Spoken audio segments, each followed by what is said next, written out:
guiado tu camino y a tu lado siempre está.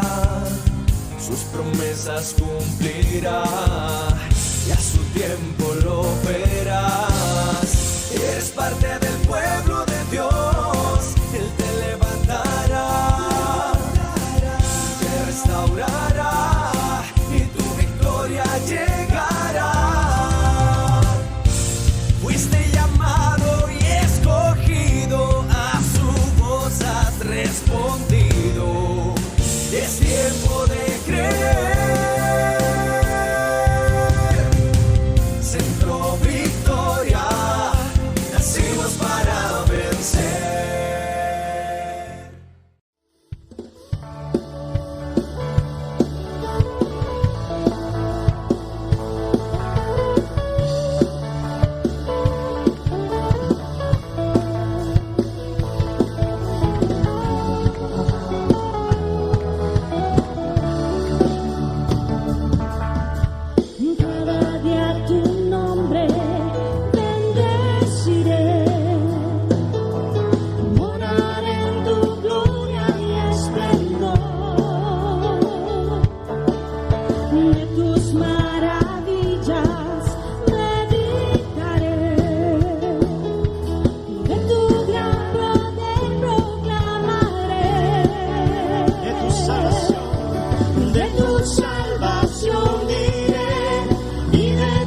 Bondades, porque eres más grande de lo que imagino y más hermoso de lo que he pensado. Oh, tú eres grande y digno de alabar. Las generaciones declararán tu misericordia, alabarán. Cantaremos juntos el Salvador, que vino y del pecado nos libró. Vino y del pecado nos libró. Llena nuestras vidas, llenas nuestras vidas, por siempre te alabaremos, porque eres más grande de lo que imagino y más hermoso de lo que he pensado. Oh, tú eres grande y digno de alabar.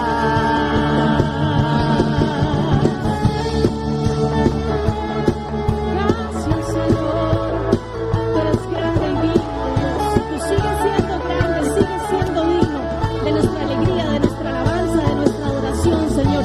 Sigue siendo fiel. Gracias, Dios. Porque eres más grande de lo que imagino y más hermoso Y más hermoso de lo que he pensado.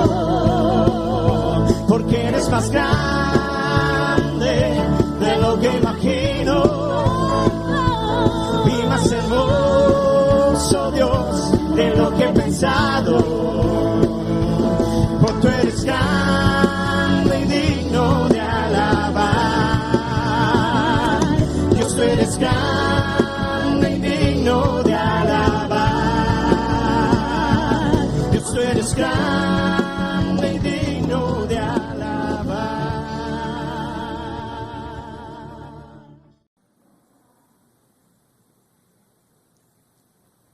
Vamos a abrir la Biblia en el Evangelio de Lucas, el capítulo 21.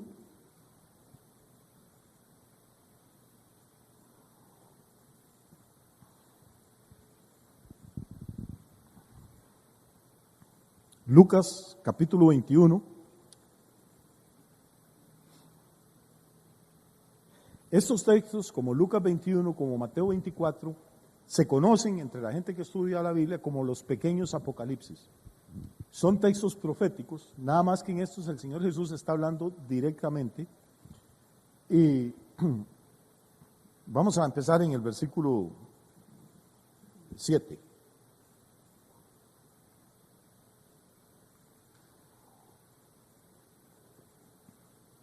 Si no trajo su Biblia, pues ahí lo tiene.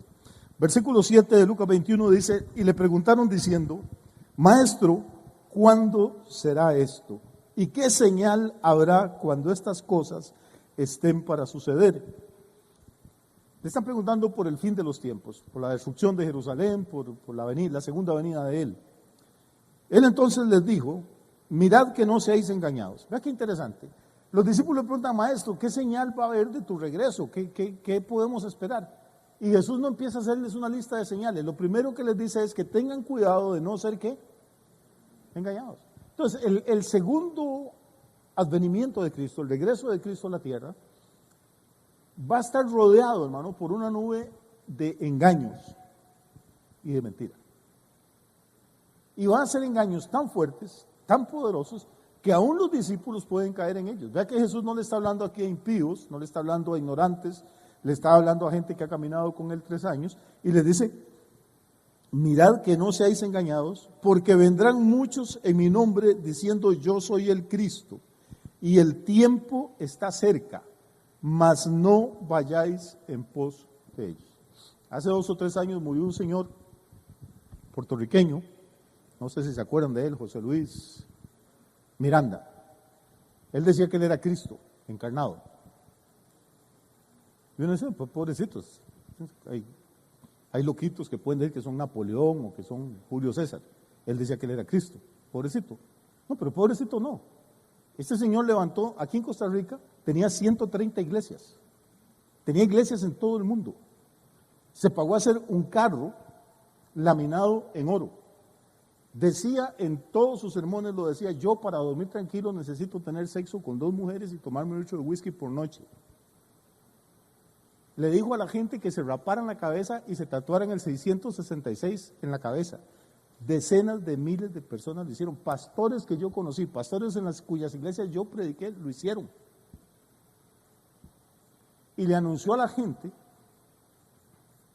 creo que era en el 2020, que en el 2020 ya no lo iban a ver como él era físicamente, sino que se iba a transformar en el cuerpo del Cristo resucitado. Iba a volverse glorioso. En el 2020 lo agarró un cáncer y lo pudrió por dentro, hermano, y murió.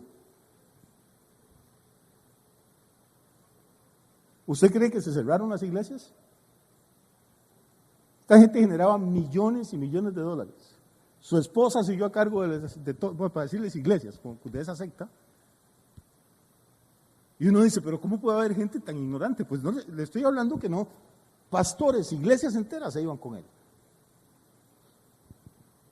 Hace un poco más de años, hace unos 50 años, 60, estaban en su apogeo los Beatles, hace 55 años. Ustedes que son jóvenes no saben lo que se perdieron, tienen que conformarse con Romeo Santos.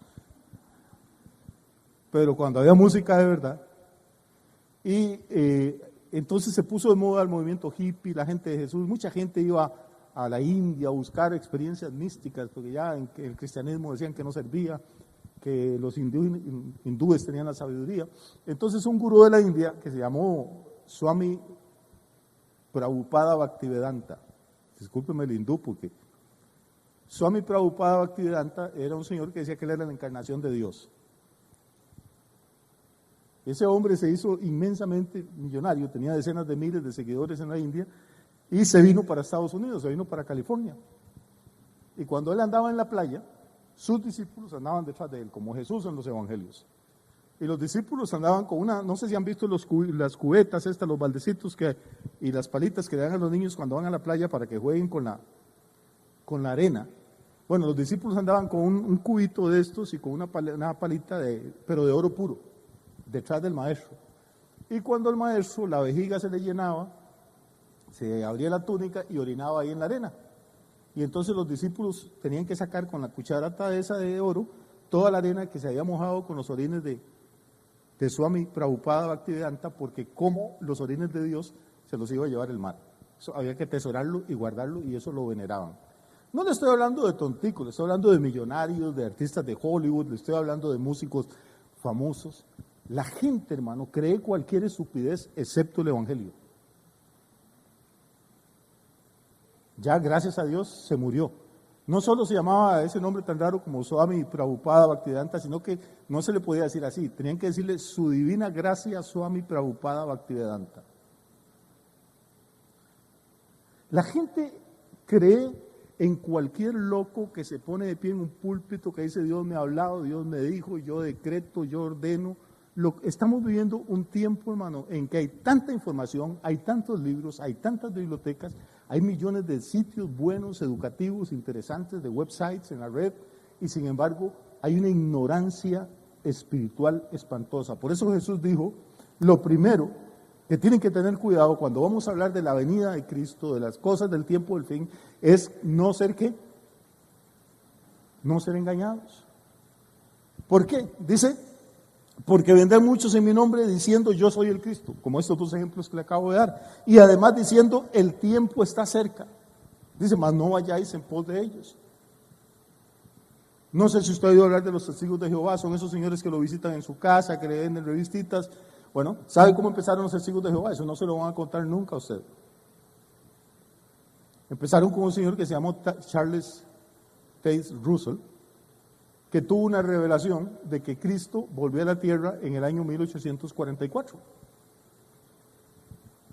Y anduvo predicando y escribiendo por todas las iglesias de Estados Unidos y miles de personas le siguieron. Y cuando se acercaba la fecha, la gente vendió sus fincas, vendió sus casas, sacaron la plata del banco, regalaron todo lo que tenían, se compraron batas blancas, se subieron al techo de las casas a esperar. Y adivine qué.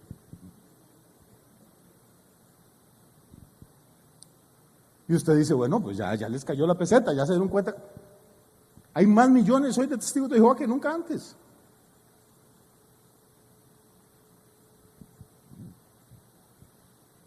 Sacaron un libro en 1914, un librito tapa dura, azul, que se llama Millones que ahora viven no morirán jamás. Es el libro que más se vendió de los testigos de Jehová. Cuando lleguen testigos a visitarlo, pregúntele que si tiene ese libro disponible para que vea que no lo va a encontrar por ninguna plata. Se llama Millones que ahora viven no morirán jamás, escrito en 1914. ¿Por qué lo escribieron en 1914? Porque en 1914 empezó la Primera Guerra Mundial. Y ellos dijeron, esto es lo que Jesús dijo, que habrá guerras y rumores de guerras, ya Cristo viene. Y resulta que la guerra termina en 1918 y Cristo no viene. Entonces lo que ellos dicen es, nos equivocamos otra vez. Una generación bíblica dura 70 años. Entonces, esto fue el principio de dolores en 1914, más 70 años en 1984, ya Cristo ha venido. Pasó el 84 y usted cree que la gente dijo, no, ¿sabe qué hicieron? Sacaron los libros de circulación y le siguen vendiendo otro tipo de libros a la gente. Cuando no vino el Señor, como Russell había dicho, apareció una señora que tenía una profecía que se llama Elena G. de White. Elena G. de White es la fundadora de los Adventistas del Séptimo Día. Entonces Elena G. de White tuvo una visión. Ella vio que Russell en realidad no se había equivocado, que Cristo sí vino, pero no a la tierra. Trate de bailarme este trompo en una uña. No vino a la tierra, sino que entró a un lugar en el cielo que se llama el santuario celestial. ¿Dónde estaba antes? No sabemos.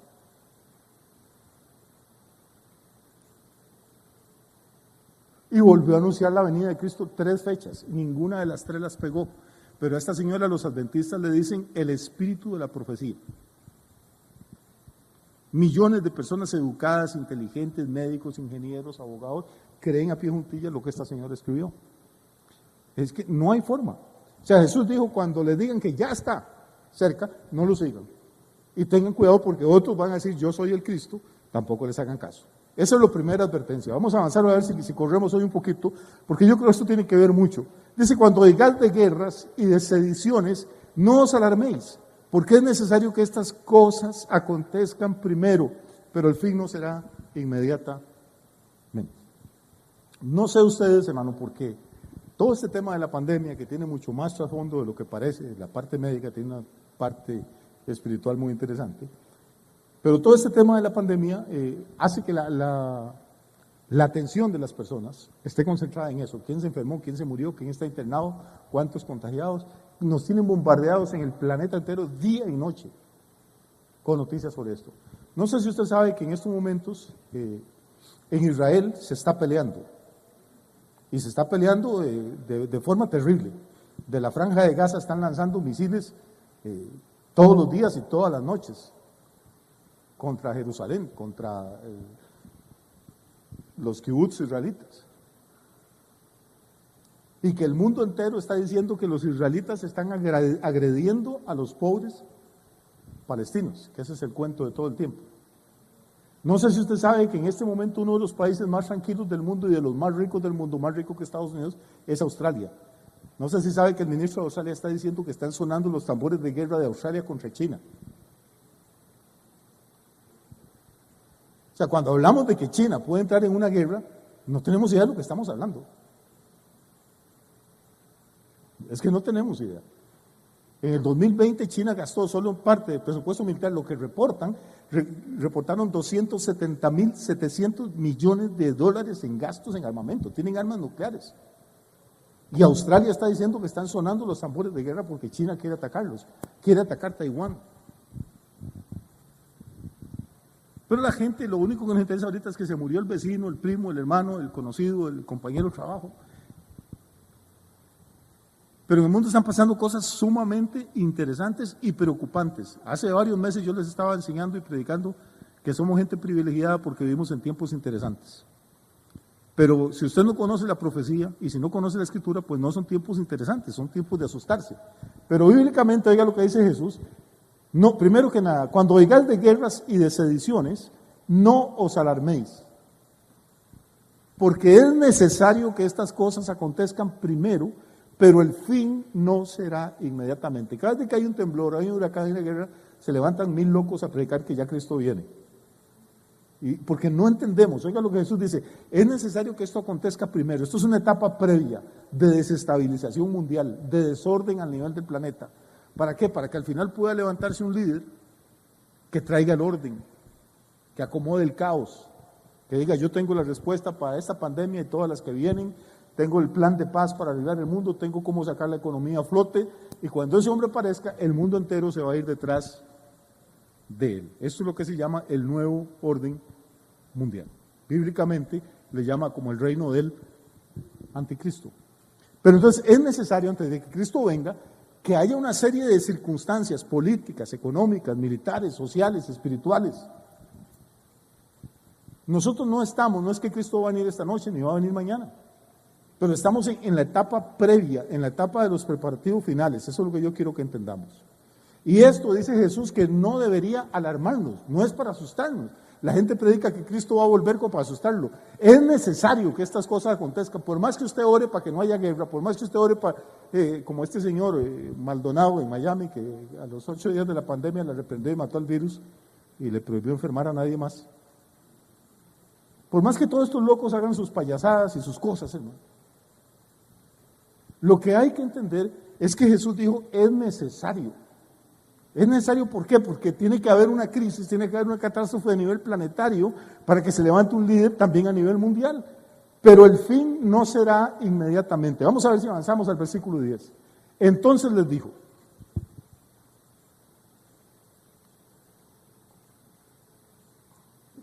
¿qué les dijo? Se levantará nación contra nación y reino contra reino. O sea, antes de la venida de Jesús, vamos a ver un momento en que casi que no va a haber países que estén tranquilos, que no va a haber países que estén en paz.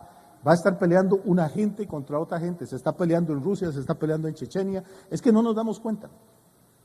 Se está peleando en Siria, hay una guerra civil. Y Jesús dijo, oiréis de guerras y sediciones. La sedición es una revolución, es una rebelión, es una guerra civil. Colombia está que arde. Después de que tengan un periodo de paz, después de 30 años de masacres, Colombia está terrible. Venezuela en este momento tiene 6 millones de exiliados, 6 millones de venezolanos, más que toda la población de Costa Rica. Tuvieron que dejar su casa, su campo, su yegua, su carro, su trabajo, tomar sus niños y echarse a las calles a ver dónde duermen. Usted va a Colombia y los ve durmiendo en los parques por centenares, en las calles, pues está muriendo de hambre. En uno de los países que fue más ricos del mundo. Y usted empieza a analizar nación por nación y se da cuenta que la cosa no está nada bien y que probablemente no vaya a mejorar a nivel político. Versículo 11. Y habrá grandes terremotos y en diferentes lugares hambres. Oye, qué interesante. ¿Hambres y qué? ¿Cómo va a creer uno que haya hambre en un país como Venezuela, hermano? Que tiene unas reservas de petróleo más grandes del planeta. Venezuela tuvo tanto dinero, antes de que cayeran Chávez y Maduro y sus comunistas, Venezuela tuvo tanto dinero que los venezolanos de plata pagaban charters, que son vuelos especiales, que salían de Maracaibo, salían de Maiquetía, salían de Caracas, a Miami. E iban a hacer las compras del diario a Miami. Compraban y se iban en la madrugada y venían el mismo día en la noche. Así había plata. Y ver 6 millones de personas que se echan 5 o 4 hijos a la espalda y dejan todo atrás y salen llorando a recorrer países que no son los de ellos. A prostituir a las hijas o a las esposas. A pedir limosna en las calles. ¿Cómo puede haber hambre en un país como esos?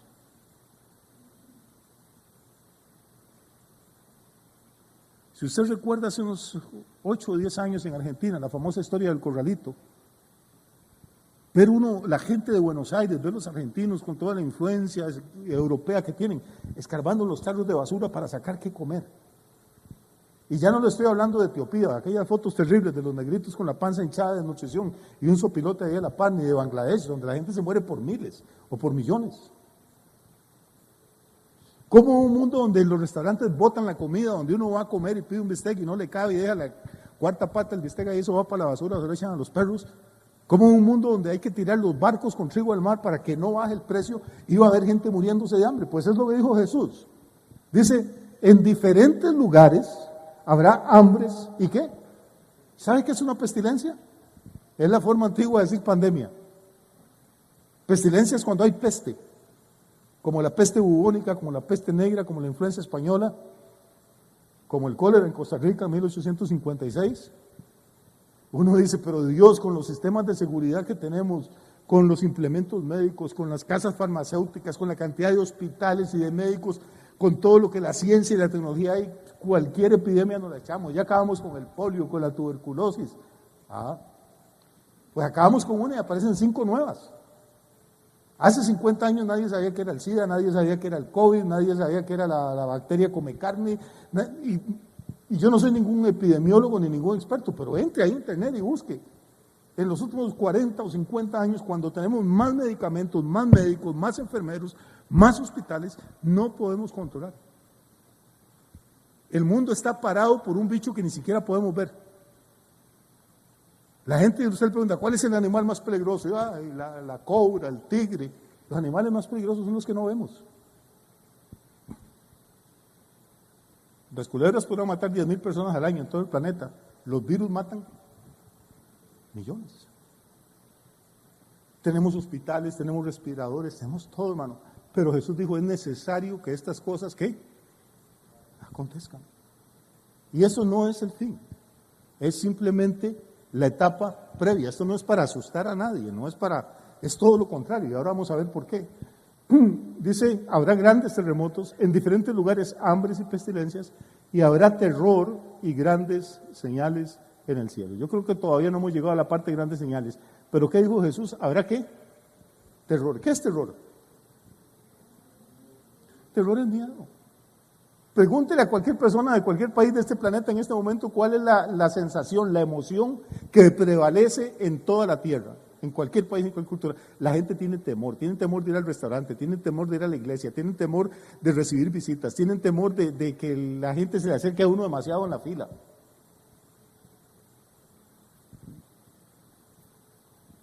Si usted quiere estar solo y que nadie le hable, siéntese en un bollo del parque y empiece a toser. Nadie se le va a arrimar. ¿Por qué? Porque la sensación que hay en el planeta entero es una sombra, es un manto de angustia y de temor sobre el planeta. ¿Cómo podía Jesús hablar de estas cosas hace 2000 años? Porque está hablando a nivel planetario, habla de reino contra reino, de naciones contra naciones, habla de que las cosas van a ocurrir en diferentes lugares. Jesús es un tipo que nunca salió de un paisecito pequeñito como Israel. ¿Cómo podía saber a 2000 años de distancia que esta iba a ser la condición? Y muy pronto podríamos esperar que ocurra lo que sigue, que dice son grandes señales en el cielo. Vamos a correr. Pero antes de todas estas cosas, os echarán mano y os perseguirán y os entregarán a las sinagogas y a las cárceles y seréis llevados ante reyes y ante gobernadores por causa de mi nombre. O sea, ¿qué hay que esperar antes de esto? Una persecución contra el cristianismo. Ah, pero pastor, eso no está ocurriendo. No, hermano, porque usted vive en una burbuja, no en una burbuja sanitaria del COVID, vive en una burbuja intelectual. Usted no se da cuenta de lo que está pasando en el mundo. En China están echándole tractores y bajops a los templos cristianos y los están destruyendo todo. En Etiopía el año pasado crucificaron a 21 pastores, los mataron crucificándolos. Eso porque el Islam es una religión de paz, que Dios libre no fuera. Se cree que en el siglo XX murieron más pastores y líderes cristianos torturados, perseguidos, encarcelados, que en todos los 19 siglos anteriores de historia de la iglesia, hermano. ¿Usted ve eso en las noticias? No, hermano. Pero si la policía mata a un negrito en Estados Unidos, eso le da la vuelta al mundo. Si los musulmanes crucifican a 21 pastores, a 21 siervos de Dios en Etiopía, nadie se da cuenta, nadie se entera. Pero la gente sabe cómo quedó la liga contra el Sporting.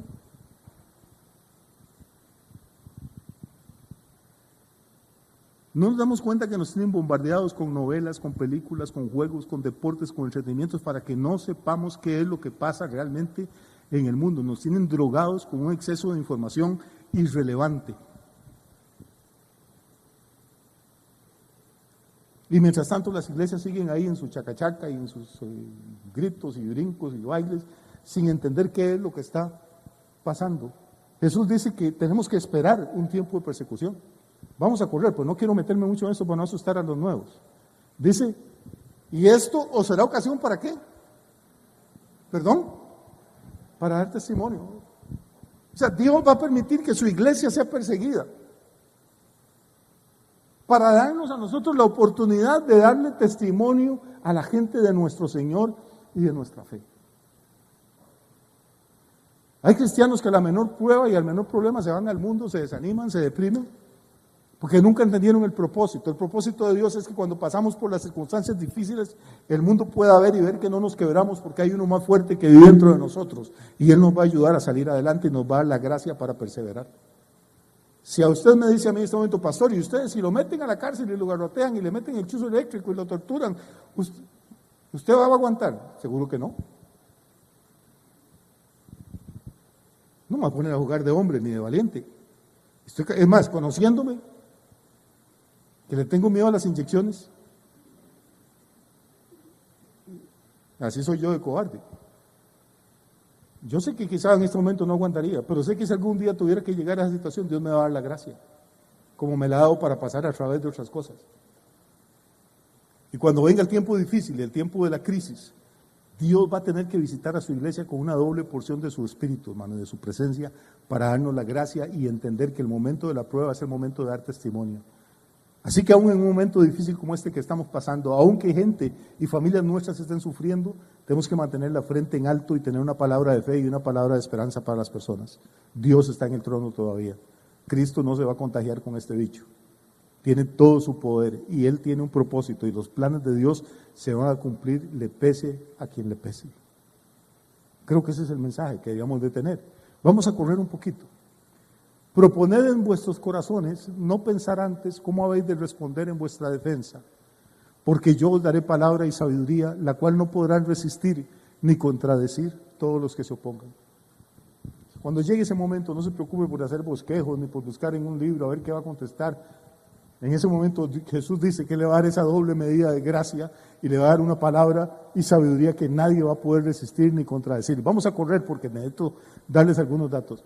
Mas seréis entregados aún por vuestros padres y hermanos y parientes y amigos, y matarán a algunos de vosotros.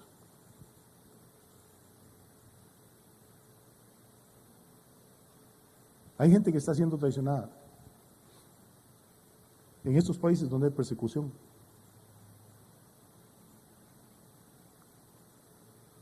En China, en muchos países, no me voy a poner a decir países para no meterme en política, pero le enseñan a los niños en las escuelas que le cuenten al maestro o a la maestra si el papá ora en la casa, si tiene Biblia o si llega gente extraña a reunirse ahí. Y son los propios niños, por fidelidad al partido y a sus maestros, los que entregan a sus padres. Vamos a seguir. Y seréis aborrecidos de todos por causa de mi nombre, pero ni un cabello de vuestra cabeza perecerá. Note qué interesante, póngame atención. Acaba de decir Jesús que van a matar a algunos de ellos, ¿sí o no? ¿Me están siguiendo? Ya los dormí. Jesús acaba de decir que van a matar a uno de ellos y luego les dice, pero ni un cabello de su cabeza perecerá. ¿Cómo es eso? ¿Los van a matar o no los van a matar? Los van a matar, pero ni un cabello de su cabeza perecerá. Porque, hermano, matar a un cristiano es lo más estúpido que hace el diablo. Porque lo único que puede hacer es mandarlo a vivir más cerca de la presencia de Dios. Usted tiene que entender que si usted tiene a Cristo, tiene vida eterna. Y vida eterna significa vida indestructible. O sea, su cuerpo se va a poner viejo, se va a poner feo, se va a arrugar, se va a poner débil, puede enfermarse, puede morir, se puede meterlo a la cárcel, puede matarlo. Nada de eso va a hacer que usted perezca. Porque la vida que usted tiene dentro es indestructible. Porque es mayor el que está en nosotros que el que está en el mundo. ¿Entendemos este principio o no lo entendemos? Lo que pasa es que estamos tan aferrados a esta vida, a este cuerpo, a las comodidades que tenemos, pues que nos espantamos. Pero la promesa del Señor es que venga lo que venga y pase lo que pase, su pueblo va a perseverar y ni un cabello de nuestra cabeza va a perecer. Voy a correr. Con vuestra paciencia ganaréis, ¿qué? O sea, aquí está hablando entonces de salvación. Ahora sí, voy a lo mío. Verso 20, pero cuando viereis a Jerusalén rodeada de ejércitos, sabed entonces que su destrucción ha llegado. La clave, hermanos, para entender lo que está pasando es Jerusalén. Jerusalén es el reloj profético de Dios. Los que son viejos de venir a la iglesia saben que hemos enseñado esto durante años. A los nuevos, apréndanselo. Si usted quiere saber por dónde está corriendo la agujita minutera del reloj de Dios, tiene que ver qué es lo que está pasando en Israel. Jerusalén es la clave.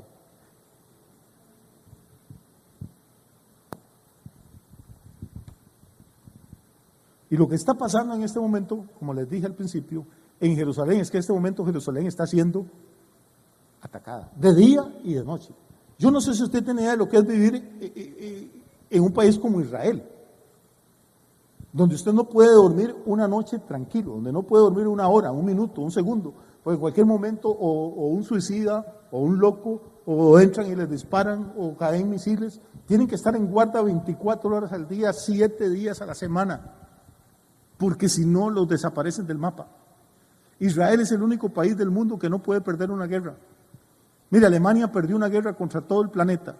La dejaron en 1945, Alemania estaba en ruinas. 25 años después era el país más poderoso de Europa. Japón perdió una guerra contra los Estados Unidos, lo dejaron en ruinas, le lanzaron 2 bombas atómicas. 25 años después estaba más bien vendiéndole cosas a Estados Unidos. Los países pierden guerras y se recuperan y se levantan, y muchos salen mejor. Israel pierde una guerra y no se va a recuperar, no puede darse el lujo de perder una guerra, porque todos los países árabes que la rodean dicen que el propósito no es ganar a la guerra, sino destruir a Israel, que no quede un judío vivo. Eso lo dicen todos los días en las radios, en las televisiones, en la prensa.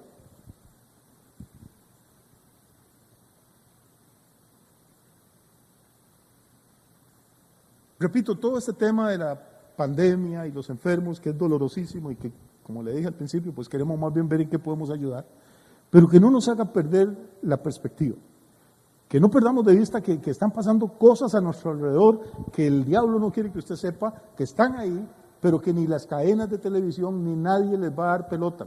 La gente está ocupada en otras cosas. Le cuento que ya empieza la segunda temporada de Pasión de Gavilanes.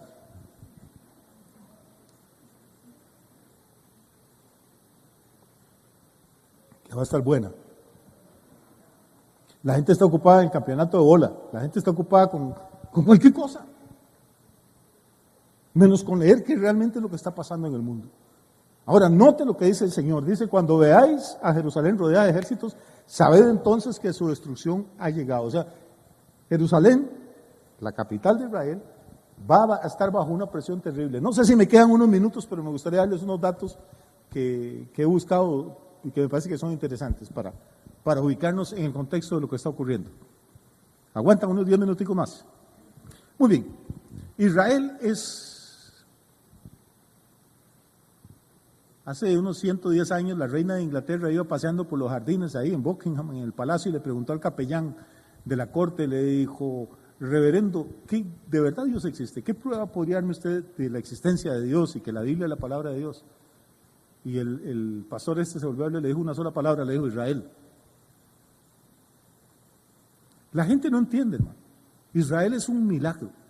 Israel es la prueba de que Dios existe. Israel es la prueba viviente de que la Biblia es verdad. Una nación que dejó de existir durante 2000 años y volvió a su tierra. Un idioma que había desaparecido durante 2000 años y lo resucitaron para volver a hablar el mismo idioma que se hablaba en la época de Jesús. O sea, esto es imposible. Pero lo más imposible todavía es lo que le voy a decir.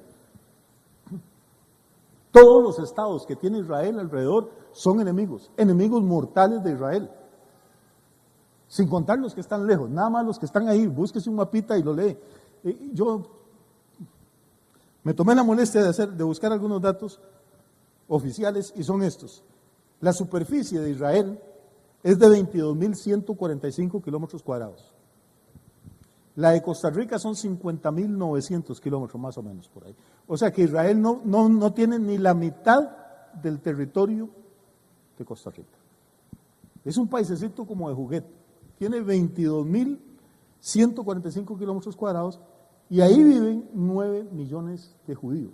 O sea, casi tiene la mitad, menos de la mitad del territorio de Costa Rica y casi el doble de la población.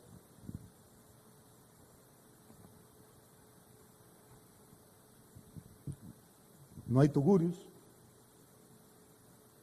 la gente vive bien, tienen universidades de primera, tienen hospitales de primera, tienen armas nucleares, tienen el mejor servicio de inteligencia del mundo, el Mossad, tienen un ejército que todo el mundo respeta.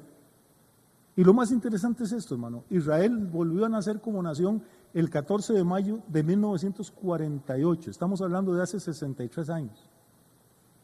Perdón, 73, 1948, 73 años. Lo más interesante es que casi no tienen agua, están en un desierto. Es el único país de toda esa zona que no tiene petróleo.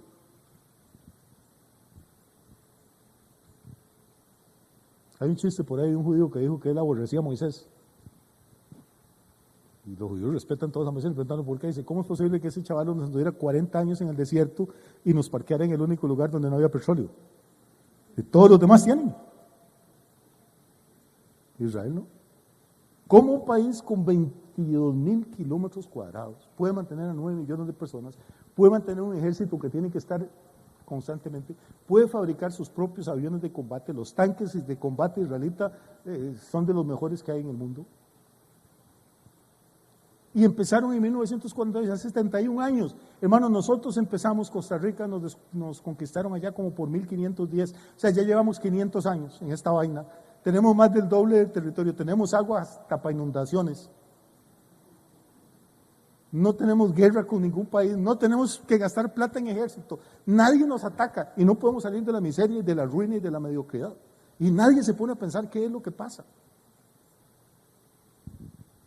Siguen dándonos televisión y siguen dándonos circo y siguen los políticos hablando bobadas.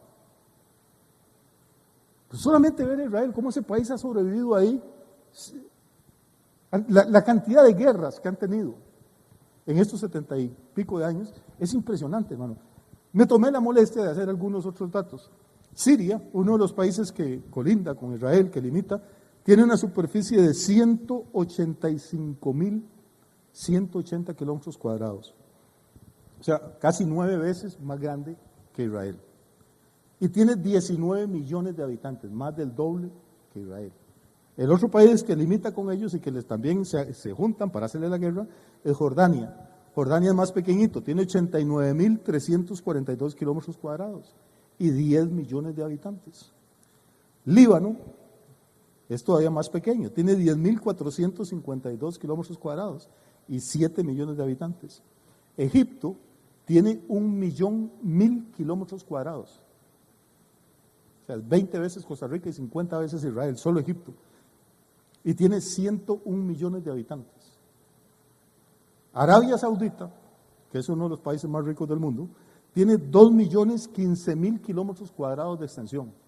40 veces Costa Rica. Y como 90 veces todo el territorio de Israel. tiene 35 millones de habitantes. Irak, que es uno de los países que más odia a Israel, tiene 438.300 kilómetros cuadrados, 8 veces Costa Rica, como 20 veces Israel, y tiene 40 millones de habitantes. Irán tiene 1.648.000 kilómetros cuadrados y tiene 83 millones de habitantes. Todos estos países le han declarado la guerra a Israel, todos lo han atacado, muchos de ellos tienen armas nucleares, como Irán, como Irak. Me tomé la molestia de sumar. Esos países, nada más los que están ahí alrededor de Israel, en total, tienen una superficie de 5.387.000 kilómetros cuadrados. Trate de meterse eso en la cabeza. 5.387.000 kilómetros cuadrados de territorio contra 22.000 kilómetros que tiene Israel. O sea, tienen 5.360.000 kilómetros más que todo israelita. ¿Y cuál es el problema que hay ahora? ¿Por qué es que se está peleando en Israel? Bueno, porque hay un grupo de gente que les dicen palestinos, que eso no existe, pero les dicen los palestinos, que viven dentro de Israel, en una cosa que se llama la Franja de Gaza. Y desde ahí fabrican armas, bombas, cohetes, cavan túneles, mandan terroristas.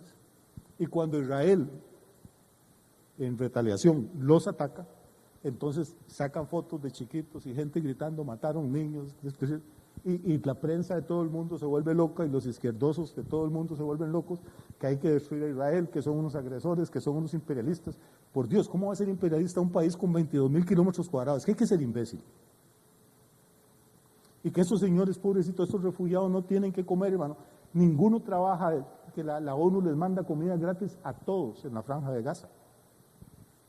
Y los que tienen trabajo lo tienen porque Israel les da trabajo. Israel les da la electricidad, Israel les da el agua.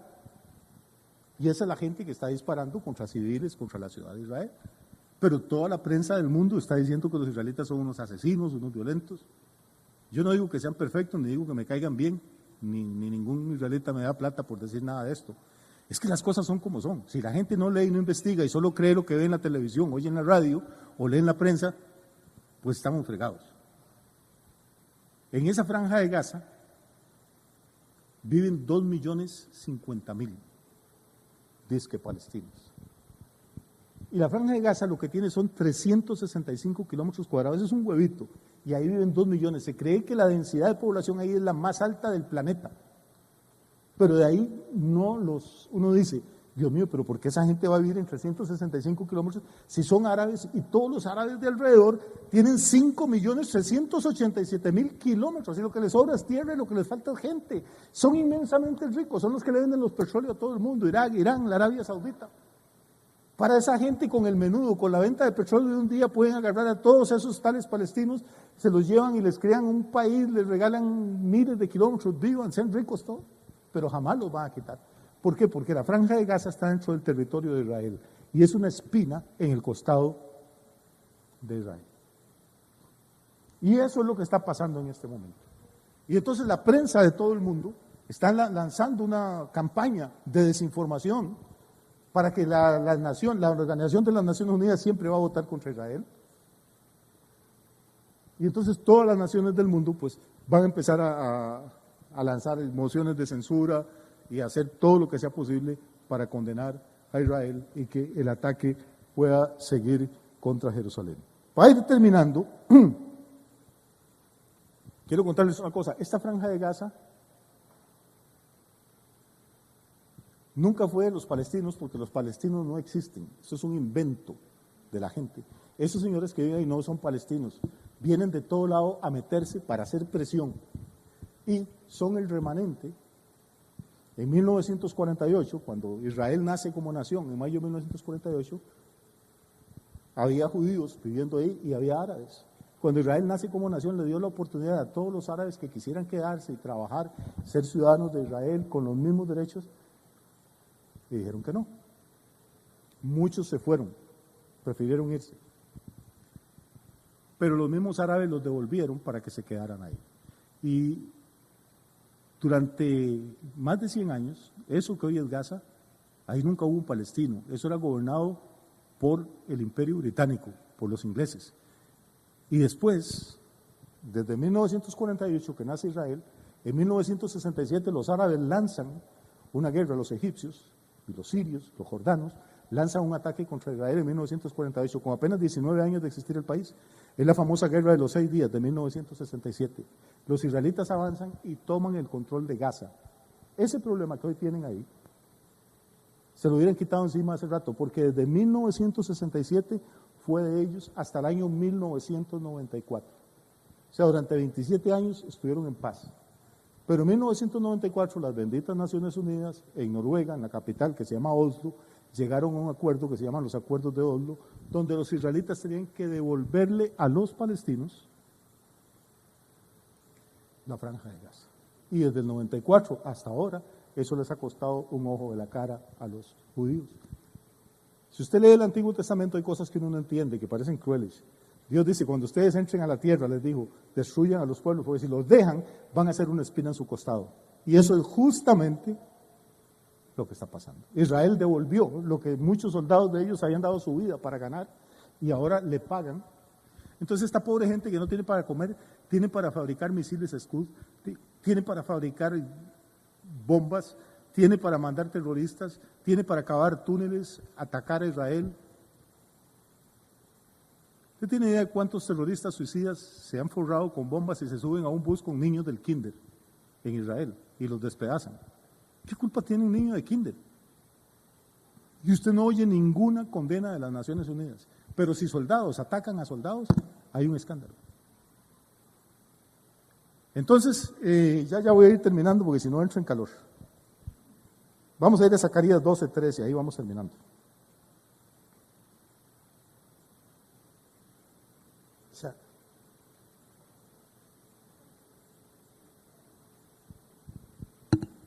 Ya voy.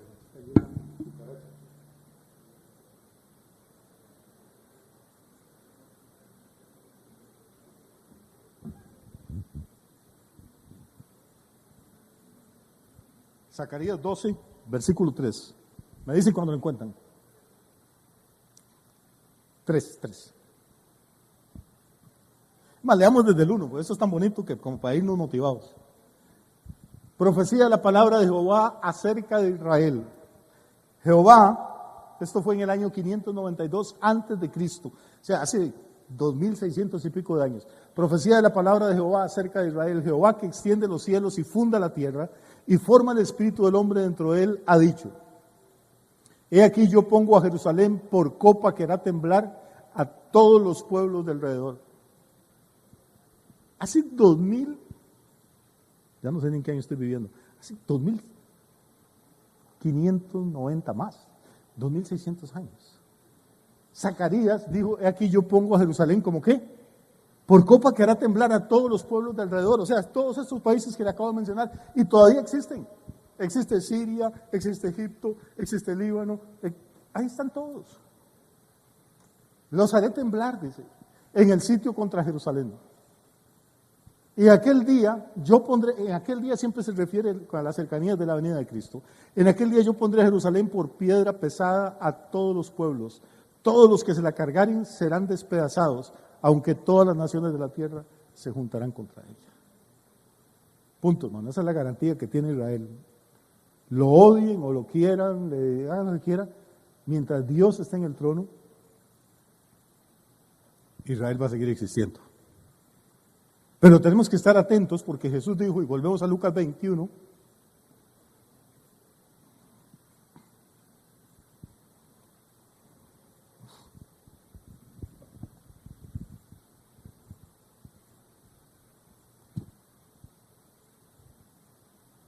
versículo 25. Recuerda que esto empezó con una pregunta que le hicieron los discípulos. Entonces habrá señales en el sol, en la luna y en las estrellas, y en la tierra angustia de las gentes, confundidas a causa del bramido del mar y de las olas. Ahora vea lo que dice el versículo 26. Desfalleciendo los hombres por el temor y la expectación de las cosas que sobrevendrán en la tierra. ¿Por qué iban a estar desfalleciendo los hombres? Dijo Jesús. Por causa del temor de las cosas que iban a venir sobre la tierra. Si eso no describe lo que está viviendo la sociedad hoy en día, hermano, yo no sé a qué se le podría parecer. Verso 28. Dice, y con esto terminamos: cuando estas cosas comiencen a suceder, ¿qué? Dice, entonces, ¿qué? Dice, entonces, ¿qué? Dice, cuando estas cosas comiencen a suceder, ¿qué? Dice, cuando estas cosas comiencen a suceder, ¿qué? Dice, entonces, ¿qué? Dice, cuando estas cosas comiencen a suceder, ¿qué? erguíos y levantad vuestra cabeza, porque vuestra redención está cerca. Mi punto es que hoy estamos más cerca de la salvación que el día que creímos. Hoy estamos más cerca de la redención que el año pasado. Hoy estamos más cerca de la redención que ayer. Y lo que Jesús dice, cuando estas cosas empiezan a ocurrir, no se depriman como todo el mundo, no se alarmen como todo el mundo. Erguíos es enderécense. La postura corporal revela mucho de la gente. Hay gente que anda, hermano, como si hubieran perdido un billete de 20,000 pesos y lo anduvieran buscando. No, cuando ustedes, mientras todo el mundo está deprimido y ustedes manténganse optimistas, manténganse positivos, manténganse creyendo, era necesario que estas cosas sucedieran, era necesario que algunos de nosotros sufriéramos, es necesario que Jerusalén sea atacado, es necesario que las naciones de la tierra se junten contra Israel, pero aún así todo esto es parte del plan de Dios. Y cuando esto ocurra, entonces enderécense, porque su redención está cerca. Y ahora sí es que el Señor va a estar a las puertas, y no cuando todos estos otros loquitos han estado diciendo antes. Que Dios les bendiga mucho, eso es lo que quería decirles esta noche, y espero que por lo menos nos vayamos con ganas de buscar más y de investigar más. No me crea a mí, infórmese usted mismo, prepárese usted mismo, y se va a dar cuenta que hay información a montones acerca de todo esto que está ocurriendo. Centro Victoria.